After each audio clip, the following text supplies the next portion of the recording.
Car ಓಡಿಸೋವಾಗ ಮೈ ಮೇಲೆ ಸ್ವಲ್ಪ ಪ್ರಜ್ಞೆ ಇರಲಿ. ಈಗಾಗಲೇ ಕೇಸು ಇನ್ವೆಸ್ಟಿಗೇಷನ್ನು ಅಂತ ಎಲ್ಲ ನಡೀತಾ ಇದೆ. ತಪ್ಪು ಹೆಜ್ಜೆ ಇಡೋ ಕಾರುಗಳಿಗೆ, ತಪ್ಪು ದಾರಿನಲ್ಲಿ ಓಡೋ ಕಾರುಗಳಿಗೆ ಯಾವತ್ತೂ ಉಳಿಗಾಲ ಇಲ್ಲ. ಪರವಾಗಿಲ್ವೇ, ಬಿದ್ರು ಮೀಸೆ ಮಣ್ಣಾಗ್ಲಿಲ್ಲ ಅನ್ನೋ ಹಾಗೆ ಮನೆ ಕಳ್ಕೊಂಡು ಬೀದಿಗೆ ಬಿದ್ದಿದ್ರು ಇಂಥ ದಿಮಾಕ್ ಮಾತುಗಳಿಗೇನು ಕಮ್ಮಿ ಇಲ್ಲ.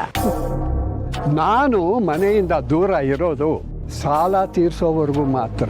ಆಮೇಲೆ ಅದೇನೋ ಹೇಳೋದಿಲ್ಲ ಧಿಮಾಕು ಅಂತ. ನಾನು ಬದುಕಿರೋವರೆಗೂ ನನ್ನ ಧಿಮಾಕು ನನಗೆ ಇದ್ದೇ ಇರುತ್ತೆ. ಒಳ್ಳೆತನದಲ್ಲಿ ಬಾಳೋವ್ರಿಗೆ ಸಾಯೋವರೆಗೂ ಧಿಮಾಕ್ ಇರುತ್ತೆ. ಆದರೆ ನಿನ್ನ ಹಾಗೆ ದುರಹಂಕಾರ ಇರೋಲ್ಲ.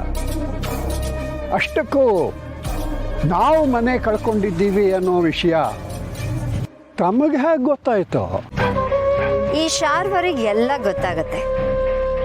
ಬೀದಿಲ್ ಬಿದ್ದು ಬದುಕ್ತಾ ಇರೋ ನಿಮ್ಮ ಪರಿಸ್ಥಿತಿನೇ ಹೇಳತ್ತೆ ನೀವು ಮನೆ ಕಳ್ಕೊಂಡಿದ್ದೀರಾ ಅಂತ. ಇನ್ಮುಂದೇನಾದರೂ ಬೇರೆಯವ್ರ ಬಗ್ಗೆ ಯೋಚನೆ ಮಾಡೋದನ್ನ ಬಿಟ್ಟು ನಿಮ್ಮ ಬಗ್ಗೆ, ನಿಮ್ಮ ಜೀವನದ ಬಗ್ಗೆ, ನಿಮ್ಮ ಮನೆ ಬಗ್ಗೆ ಯೋಚನೆ ಮಾಡಿ.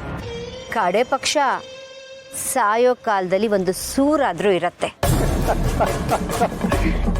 ನಾನು ಸತ್ರು ನೀನು ಸತ್ರು ಬೇಕಾದ್ದು 6 ಅಡಿ 3 ಅಡಿ ಜಾಗ ಅಷ್ಟೆ. ಆದರೆ ಶಾರ್ವರಿ, ನಾನು ಸತ್ತಾಗ 4 ಜನ ಕಣ್ಣೀರು ಹಾಕ್ತಾರೆ.